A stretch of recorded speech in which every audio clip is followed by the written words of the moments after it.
Welcome back to Desk Careers. I am so excited to bring another incredible guest. Today we are speaking with Razan Takash, who is the senior film lecturer at SAE here in Dubai in the United Arab Emirates, and she's an independent filmmaker. Welcome, Razan. I'm so excited to have you with me today. Hi, I'm glad to be here. It's really, really exciting. I know that watching this right now, we have media students who are really looking forward to learning about your experience as an educator, but also as an independent filmmaker. Before we get into the details of your current role, I'd like to take you back in time. When did you know that filmmaking was the career of choice? I actually decided to go into filmmaking a little later in life. I've always been a huge film buff. I watched movies like a crazy person. But when I was a kid, I never thought I'd want to be a filmmaker, even though I was obsessed with movies. I actually wanted to be a veterinarian when I was a kid. And then I interned for a summer in a vet clinic, and I found out I couldn't do it. It's too heartbreaking. It was sadder than I expected. I expected a lot of puppies, and ended up being quite heartbreaking. So I'm not going to do that. And then I went to college. I studied in the American University in Sharjah here. I actually went into design. I didn't know what I want to do because I was a theater kid. Like I loved theater, but theater, especially in the region, was not a viable career. So I went to the American University in Sharjah, and I was in the design school, and I found out I can't draw. So I was a little lost for a while. Until I took one film course, which was sort of a more of a film history course. And at the end of that course, you were supposed to make a short film as part of appreciating how films are made. And I did, and the professor at the time told me that I'm quite talented at this, like I have a knack for this. So he assigned me as his TA, and he started sort of teaching me on the side of how to make films. And it just went on from there. After that, I went to film school when I graduated, made a bunch of films when I was in college, and then I went to film school, did my master's in cinema studies, and it's been like that ever since. Any regrets? So I was kind of discovered, I guess. Yeah. Any regrets? Any look backs and thinking, oh, I wish I did something different? Oh, absolutely not. I just wish I did it sooner. And I love that. I've heard this from previous guests as well, is that, Maria, I wish I had found this sooner. I wish I had started this sooner. But it's incredible that you found it and that here you are today, not only doing it, but also teaching it. What made you decide that you didn't want to just be practicing filmmaking and making film, but you actually wanted to be teaching as well? So I was working in the production industry here in the UAE for about 10 years. I was working as a producer and a writer and a director on a lot of TV projects, commercial projects. And I also worked on a bunch of feature films, international feature films. So I would work, smaller crew roles on international films like Star Wars and things like that. But I wanted to do my own thing, which is I'm a fan of genre filmmaking. So I like sci-fi, I like fantasy, horror, like I like this kind of stuff. And unfortunately, this stuff doesn't get made in the region. And it's not possible to have it as a job and to be able to pay your bills while doing that. Yeah. So I wanted that, but at the same time, I got to pay my rent. And I was stuck doing all these commercial projects that I was not passionate about. So I wanted to follow my passion. So I was like, you know what? I have an MFA. And I've done workshops before, and I've enjoyed that. I've enjoyed doing workshops a lot in filmmaking. And I'm like, maybe I could pursue this. So I started applying for teaching jobs part-time here and there. And I eventually got a part-time job actually at SAE and at the American University in the Emirates. So I got multiple universities, and I was teaching part-time here and there, and I really enjoyed it. And in the end, I got offered a full-time in American University, and I was there for a couple of years. And then after that, I came to SAE. But once I started teaching, so now I'm financially stable. So in my free time, I can make whatever I want. So I started making science fiction films and fantasy films and horror films, and they've been going in festivals and things like that. And now I'm on the precipice of doing my first feature zombie film.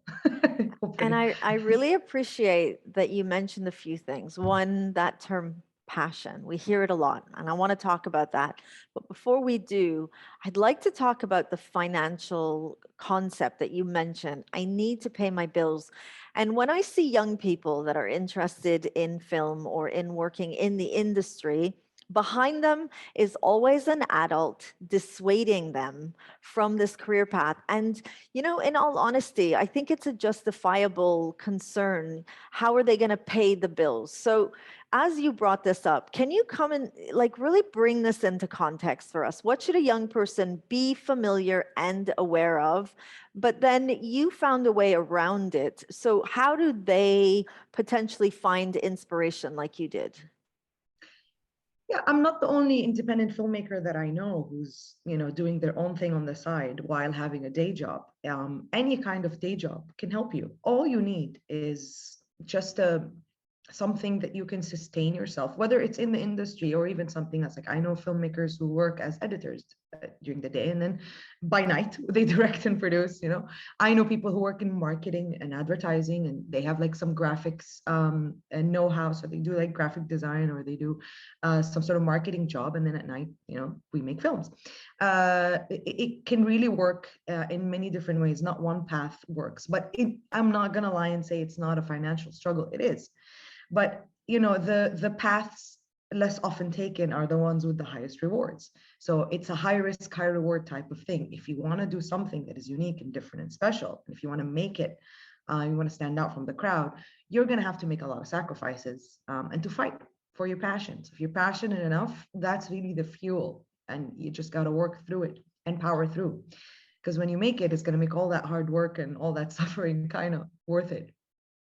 And Razan, would you say that what you're really experiencing, it almost sounds to me like the life of an entrepreneur. And I think as an independent filmmaker, that's what you are. You're an entrepreneur, but your service is making films. How do you convince people that they can monetize on the films that you are part of? I mean, right now we live in a day and age where it's much easier to get your projects out there. There are so many platforms and so many opportunities. And it's just a matter of putting your work out there. Like at the moment, there's such a huge opportunity in streaming. Back in the day, like making a film meant being in the cinema. It doesn't mean that anymore, because that's difficult. It does hold the highest monetization sort of opportunity. But now, you can invest a lot less money and get a lot more in return by targeting social media platforms, streaming platforms, and so on. So there's a lot that can be done in that regard. So I think at the end of the day, we will never run out of the need for entertainment, and we will never run out of the need for stories. Where as human beings, it is within our nature to tell stories and to want to hear stories. It's just part of how we are programmed and wired. We've been doing it ever since we were in caves when we started painting on walls. Like it's just part of our innate programming. So people always want to hear stories. The trick is to tell a good story, and to tell a good story in a way that people have not heard it before. I mean, all the stories around the world, some argue, have been told, but they haven't been told your way. You're the unique imprint, you, the filmmaker or the storyteller. So once you find that, a good story will sell itself. Like right now, we're looking at something like the biggest series in the history of Netflix right now is Korean. It's a Korean show. It's not an American show. It's not it's a Korean show, and it's the most watched around the world, like in countries that not only don't speak the language, are not even familiar with the culture behind it. But now we are becoming so. So the world is becoming more and more open, and opportunities for telling stories are there. But you just got to be authentic, and you got to tell your own story, not somebody else's. That's incredible. I love that. The heart of a filmmaker is telling a good story, but telling it with your imprint. I want to go back to film school. I think I want to do this. Let's talk about SAE Institute. I'm really excited about this institute because finally there is a place for young people who are really creative and want to monetize in their future careers with that creativity. What's it like to now be right at the front of the room, teaching your passion, and then the room being filled of young filmmakers that are aspiring to do what you've achieved in your career? Yeah, it's absolutely amazing. I've been now teaching for about 4 years. This is my fourth year, and it's just wonderful. It's wonderful, really, because it's different than being an academic. It's not. I don't feel like, a professor with like a patch on my elbow, exams. It's not that. I'm very passionate about film personally. So when I'm talking about it, I'm having fun. Like, I can sit with you and talk for 6 hours about movies, and it doesn't feel like a job to me at all. And it's really nice to find those students who have the talent, who have the capability, but they don't know where to go. They don't know what to do. They don't know how to find the formulas and the templates to how to get their stories out there. And once they do, something in their head clicks. Like, no matter how much you watch films, watching is not the same as doing. It's kind of like cooking. You can eat all your life. It's not going to make you a chef. The moment you open a book and you see the recipes and you start understanding how food is made, something clicks inside you, not only as somebody who would cook, but even as somebody who's eating. When you eat different, because now you kind of know. It's the same thing with film. So if you love movies and then you start finding out how they're being made, the way you watch them changes. It changes your life if it's a big part of your life. So it's quite fascinating watching this happen for students and then seeing them take it and start making something that I can watch, that I can eat, you know? So it's such a great experience. And I think a place like SAE is quite essential in the region because it's not math, it's not, economics, it's art. And it's not something you teach. All you do is give the tools. That's it. It's really more, it's not a 15 weeks of you do this and then you do that. And it's not really like that. It's here are the tools in the first couple of weeks. These are the tools, these are the templates, this is the recipe, go.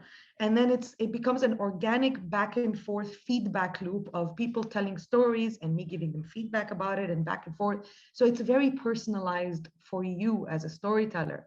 It's not you're not a number in a film school like SAE. You're not one, you're you.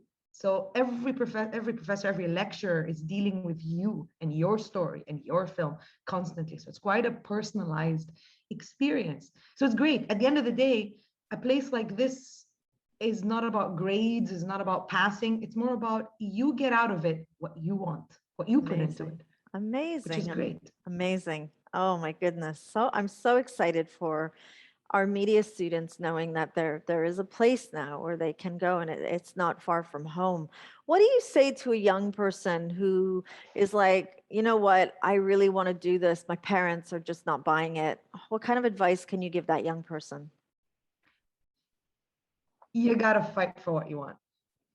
You got to fight for it. And I think in terms of relationships with parents and caregivers, at the end of the day, they do want what's best for their child.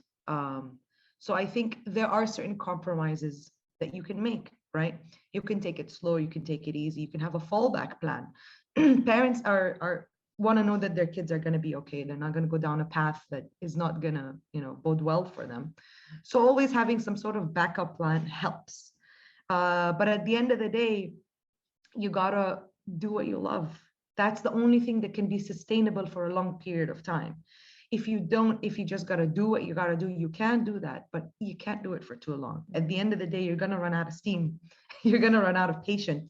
And then down the line in your life where it's very hard to make changes, people get stuck in loops of unhappiness or dissatisfaction, and you don't want that. So I think you just got to fight for your passion. And when you want to convince your parents of something, find a middle ground. Maybe you can't have it all. Maybe you can do like a year of this, a year of that. Maybe you can do a side job at the same time. And that's the thing about a place like SAE, where again, it's an art school and it's quite flexible. It's not you go and you sleep in a dorm and your life becomes, a university life. It's creative. So you have your own time, manage your schedule, and make use of your time. I'm a big fan of making as much use of your time as possible. If you waste your time, time will waste you. So just manage, overwork yourself while you still can. Manage. I like that. It really is about managing and adaptability. Before we get into some of the highlights of your career, which I mean, there's some incredible highlights here. What are some of the cutthroat things that young people need to understand about this industry? Because I think it's about thick skin as well. It's not just about having that passion, it's about really being able to face the fire sometimes. What is that like? It's two things. First, it's professional and creative. This business has two sides: being a professional in the business and also being talented. You need both. You cannot survive on one alone. You could be a great professional, but you're just not good. You're just not creative enough. You're just doing stuff that's not doesn't stand out. You will disappear. And in the other way, you could be very creative, very talented, but you don't have the discipline. And therefore, professionally, you are weak. You don't do things on time. You don't stick to schedules. So you need both. Without either one of those, you will get eaten alive. So that's very important. And I think being creative and talented, if you're pursuing this most of the time, you already have that innate ability, or else you wouldn't be on this path. Because again, it's not like being an engineer, like your parents. Nobody's parents will make them a filmmaker. You know what I mean? So if you're here, you already have something, but it's the discipline that needs work, that needs honing, that needs really self-management, because the basement of film and film careers is filled with talented people who never made it out. And the biggest reason for that most of the time is lack of discipline and professionality. Like in the business, somebody will choose somebody to work with because they have a good reputation as a professional, versus somebody who might be more talented but not as disciplined, and or difficult to work with. So that's a big part of it. So being able to time manage. Film is a collaborative, super collaborative industry and discipline. It's not a one-man show. You have to be able to work with others. You have to be able to manage your time, people skill. It's a lot of soft skills. And it's something that I love about SAE, because I've taught in multiple places, but SAE really focuses a lot on soft skills more than anywhere else I've ever seen. Even when I went to film school, it's not about just the output. It's about your process. And students get constantly evaluated on their teamwork skills, on their soft skills, time management, work under pressure. Like this is stuff we evaluate them on, that they consider as part of their curriculum, which is quite important and essential. Because as a filmmaker, the tools are not just the camera and the edit suite and the script. You are yourself a tool that needs to be modified and sort of programmed. You are the biggest tool. You're the biggest thing that we use, the filmmaker. So you got to also hone that. How are you as a filmmaker? It's not Really just a film. having that mindset. Amazing. Okay, let's start celebrating your milestones. I know that winning awards and being on set of Star Wars ranked right at the top of some of your highlights. I mean, where do we begin with Star Wars? How did you land an opportunity like that one? Well, I am a huge Star Wars fan, so I always was since I was a kid, especially the original trilogy. I had it on VHS tape, and I knew it by heart, and I would play it at home, and I would reenact it and pick a character and play that character. So it was a very big part of my life. I got an opportunity through a friend, because I mean, they couldn't tell you what you were working on when Star Wars was filming here, The Force Awakens in Abu Dhabi. So my friend told me, I want to get you on a job. It's a feature film, but I can't tell you what it is. You have to sign an NDA if you agree to the job. And the job was like coordinating for the art department, which is not really my specialty. I'm more in the production and directing department. But I'm like, but this is not my thing. He's like, but you want to take this job. Why? He's like, I can't tell you, but you got to take this job. Like, okay, fine. So he came to my house, and he brought an NDA form, and he said, do you accept the job? This is the payment. And I'm like, okay, so it's okay money. It's not great, but it's okay. And it's a sort of a lower tier job, but okay. So I signed, and then he told me and this was in the street. He's in the car, and he told me it's Star Wars, and he drove off. And I just freaked out. I just lost my mind. I had worked on other feature films before. I worked on Zero Dark 30. I worked on Rosewater, which was Jon Stewart's film in Jordan. and I had PA'd on the set of the second Transformer. So I've been on film production sets before, but this was Star Wars. It was a whole other thing. And I wasn't going to be there like as a production assistant or somebody running around. I was going to be there like for the full 3 months of shoot. So it was an incredible, incredible experience. Quite difficult, quite tough. We were out in Liwa in the desert. It's very hot, very physical. We had to run around doing set dressing and building ships. It was crazy, but it was also just a quite the experience. I love what you said about it was a low ranking than I'm used to, but I did it anyway. Is that Yeah. advice that you suggest that young people need to pay? Because I see this a lot with the youth. Before they say, okay, it's like, well, I don't know. I don't know if that's really for me. And it's almost like so many missed opportunities because our ego comes into play. Mm. Is this something that you think has worked for you in your career, accepting opportunities, even though it might wound the ego a little bit? You miss all the shots you don't take. It's that simple. I am such a fan of giving things a shot, unless it harms me in some way, unless it's a really bad idea. But otherwise, I rarely said no to anything in my career. And I said yes to really small things that later on ended up giving me huge opportunities. Like, for example, like um, um, this year, the way that I got my development fund for my feature film was from doing some panel on some event where I met somebody who ended up working in a film festival 4 years later and sent me like, I think you should apply to this festival. They're looking for genre. And then I applied and then I went and then I ended up getting the fund. So you never know where the opportunity is going to come from in this industry, in this business, not just film, media overall, is heavily reliant on networking, on meeting people. Just going to a screening in El Cercal and giving your card out to somebody might land you an opportunity 3-4 years down the line. You don't know. So at the end of the day, you have to put yourself out there and you have to make sure people are aware of you, know that you exist, and something will come up, something will show up, and you'll get in. And I get a lot of these invitations to talk at an event, and I end up being invited to something, and then I end up meeting somebody, and then down the line, this comes back. So plant the seeds and you never know what's going to grow. Plant the seeds. I love it. What's it like winning an award for your passion, filmmaking? It's awesome. I mean, I used to win awards in theater as a kid. When I was in theater, I won a bunch of awards for plays that I wrote back in my home country of Jordan.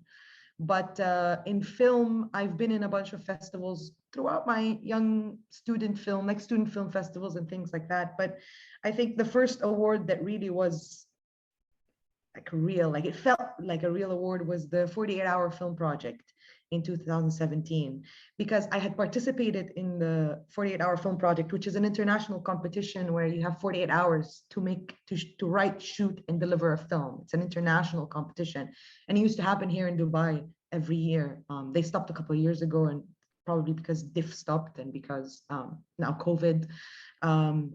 But it was happening every year, and I participated one year and I missed the deadline by like 10 minutes. I couldn't do it.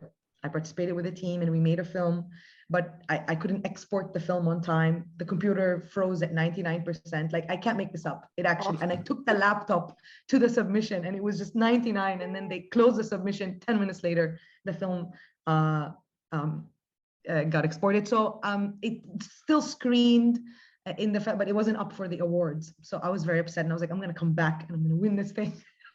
So it became kind of like a personal thing. So I did come back 2 years later and we did do the 48-hour film festival and we won. We got first place. So I went from not being able to make the deadline to winning the first place. And we went on to compete with other films around the world, from all the 48, all the winners compete in a big like festival called Filmapalooza, which happened in Seattle. So we went there and we met people like independent filmmakers from all over the world, and they had a big map and we put Dubai on the map. So that was super fun. So that meant that really gave me such an insane push to making films. And since then it's been crazy. My latest film, which is the most like that film won like 2 or 3 other awards in small festivals, but that's it. But the latest film I did, which is Midas, my science fiction film, that was a shock because I didn't know it was going to do so well, to be honest. And I'm not used to it doing so well. So far we've been in 25 film festivals. We were nominated for 17 awards and we won 11. So that's insane. Like, Wow. that was crazy. Like, it's just, we literally just won an award last night. Another one. So it's kind of insane. Especially it was made under such difficult circumstances, and it even premiered under difficult circumstances. So the film was made, it was part of a competition for screenwriting by a hotel chain here in Dubai, where they asked for a script for two people in a hotel location. And I wanted to do something different, not like a couple and a father and a daughter or whatever. I wanted to do something cool. So I did a sci-fi. I did a Turing test between a human and a robot and an android, set in a hotel. Like it's a prototype, and there's an expo, and the human has to do the final test. So it's a short. And we were shortlisted for that script, and we wrote it like overnight because the deadline wasn't like 24 hours, as always. And we were shortlisted, but then they rejected the film, and they said, like, we loved your film, but we don't think it's producible. It's too expensive, and it's out of our budget. And their budget was like around, I think it was like 20,000 dirhams or 30,000 dirhams or something like that. It was a big budget. So I was upset because I thought that was a really good script, and I was like, you know what? I'll make it out of pocket because it is producible. It can be done. I mean, again, I'm the guerrilla filmmaker. I know how to make movies without money. I mean, it's a struggle, but you can do it. So I ended up making the film, putting together a group of people, and relied on a lot of favors and exchange of favors. I'd get somebody to work on my film, I work on their projects and things like that, and ended up making it for like a total of 9,000 dirhams over 2 years. It's nothing, but I did it. And so the fact that it went into festivals and won gave me a really nice validation against that loss, losing that that opportunity. So it's quite a big deal because a lot of work goes into that stuff, and it's really nice to see some validation for your hard work. And I think it goes back to really confirming what you said. You have to fight for what you want, and you know, go through those obstacles and come out the other end, and it makes the win that much sweeter from the sounds of it.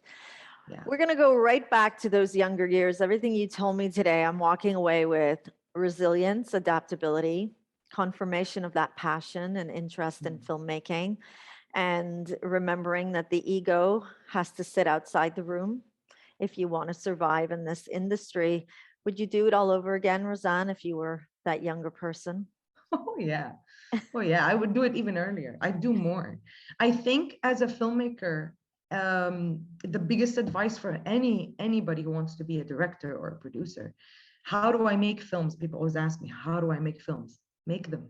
Make as many of them as you can, as many as you can, as often as you can, because nobody who's ever made it in this industry made it off of one project. Before that, there is a string of previous projects. Some are good, some are horrible, some are trash, some are unfinished. You know, there's a trail of previous attempts, but that trail almost always exists, and it exists for a reason, because this is how you do it. It's like painting. How do I learn how to paint? You gotta paint. You gotta draw. Same thing with film. Just make as much as possible. Make bad movies, make horrible movies, laugh at yourself. Every time you make a film, that's how you learn. That's the learning experience. There's no book, there's no rules. There are, guidelines, there are tools, but at the end of the day, somebody who's been to film school has become a successful director in Hollywood. And there are people like Quentin Tarantino, who was just a video rental clerk, never went to film school, became Quentin Tarantino. So there is no rule. It's just make it.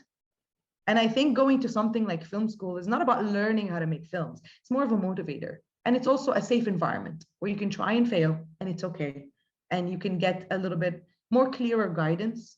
But at the end of the day, you just got to make movies, make them on the weekend. You can make a movie in the weekend, a short film. You can. I've done it. It's doable. You are so much fun to talk to, Razan. Anyone watching this right now, if film is an idea in your mind, I hope that you're walking away just feeling that much more motivated. I'm not a filmmaker, but I know that I am definitely going to be looking more into this. Thank you so much for being here, Razan. It's been really, really a lot of fun for me. And that brings us to the end of another incredible spotlight. Today we were speaking with Razan Takash, who is the senior film lecturer at SAE in Dubai in the United Arab Emirates. and she's an independent filmmaker. I look forward to seeing you all at our next Desk Careers Digital Spotlight. Thank you for watching.